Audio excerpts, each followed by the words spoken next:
All right, here now with reaction, Texas Senator himself, Ted Cruz. Senator, you get an awful lot of airtime. A lot of people talk about you. I don't know if you like that or dislike that, but that's the reality of where we are today. Why do you think that is? What do you think is happening that the party seems more divided than I can ever remember it? What do you think's going on? Well, I think that's true, but, you know, I mean, the great Thomas Sowell, I admire and respect. Listen, I've read his works all my life, and he is a fantastic thinker, and I actually agree with just about everything he said, except that unfortunately, congressional leadership in the Senate, you got to pick some battles to fight. I believe in picking your battles. I don't think we need to fight on everything. I think we need to fight on issues that matter. There have been two significant battles that I think we really should have fought on and that I tried to fight on as much as possible, and they were, number one, Obamacare, the most disastrous law that is hurting millions of people across this country, and number two, the debt ceiling, because we're bankrupting our kids and grandkids. And he said, Mr. Sowell said, you should fight on fights we can win. I agree, and if Republicans had stood together on the debt ceiling, we had the votes to insist upon meaningful spending reforms. And in fact, just a few years ago, Congress used the debt ceiling to get the Budget Control Act. And we did that with Barack Obama as president and Harry Reid as majority leader. If we showed the same resoluteness now that we did then, we could have gotten spending reforms. See, unfortunately, we just rolled over instead. You see, I support your way of thinking, and I support the fights that you are picking here, both on health care and on the debt ceiling. Because didn't every Republican vow that they'd do everything to repeal Obamacare? Right. Then along comes the fight, and then they're saying, no, this isn't the right time. And then when the continuing resolution comes up, they said, no, we're better off fighting on the debt ceiling. Well, the debt ceiling came and went, and they gave Obama a blank check. They didn't fight. Right. So I'm not sure what the thinking is, except that they seem to not want to fight. Well, and a lot of folks say, well, you know, Sean, you don't understand. We got to win elections. You know what? You don't win elections by rolling over. It demoralizes people. You win elections by drawing a line in the sand, by giving people a reason to show up and vote. I mean, look at the last four congressional cycles. In 06, 08, and 2012, we followed leadership's strategy of keep your head down, don't rock the boat, don't stand for much of anything, and Republicans got annihilated.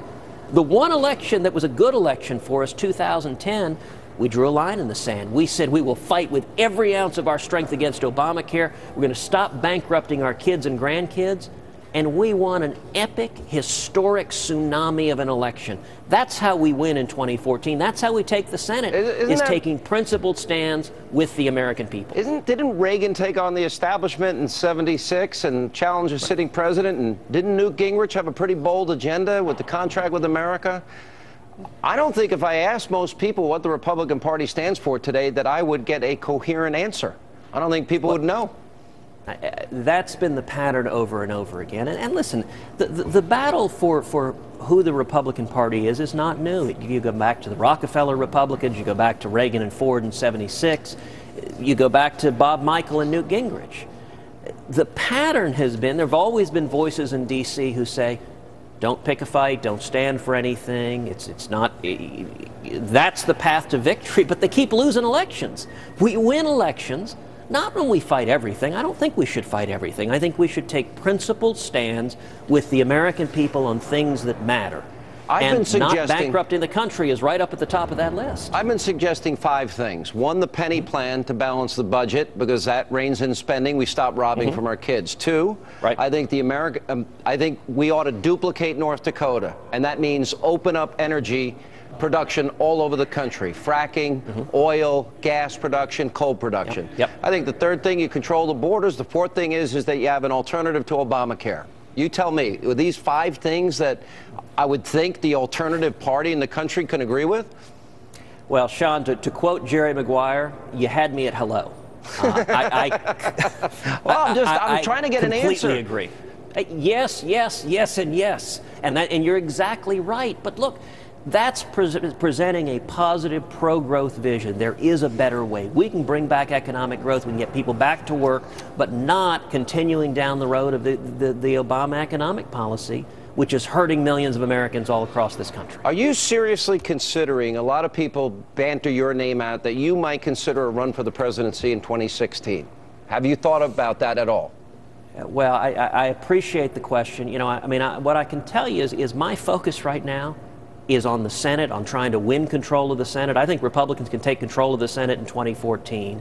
And my view for 2016 is, as a voter, the person for whom I intend to vote is whoever is standing up and leading, whoever is effectively leading the charge for free market principles in the Constitution. That's who our nominee should be. And I hope everyone who's thinking about it steps up, leads. I hope we have an abundance of riches. That would be a terrific outcome for the country. Will you support challengers to members of your party that are currently in office? I have said I am likely going to stay out of incumbent Republican primaries. And so on both sides, not supporting incumbents, not supporting challengers, but leaving it to the grassroots to decide. All right. Senator Ted Cruz, thanks so much for being with us. I hope you keep up the fight, and I hope the Republicans grow a bit of a backbone. They've been too timid lately, and I think they need some principles to stand on and a vision to put out for the American people. So thank you. Well, thank you, Sean, and thank you for what you do every day, just speaking the truth.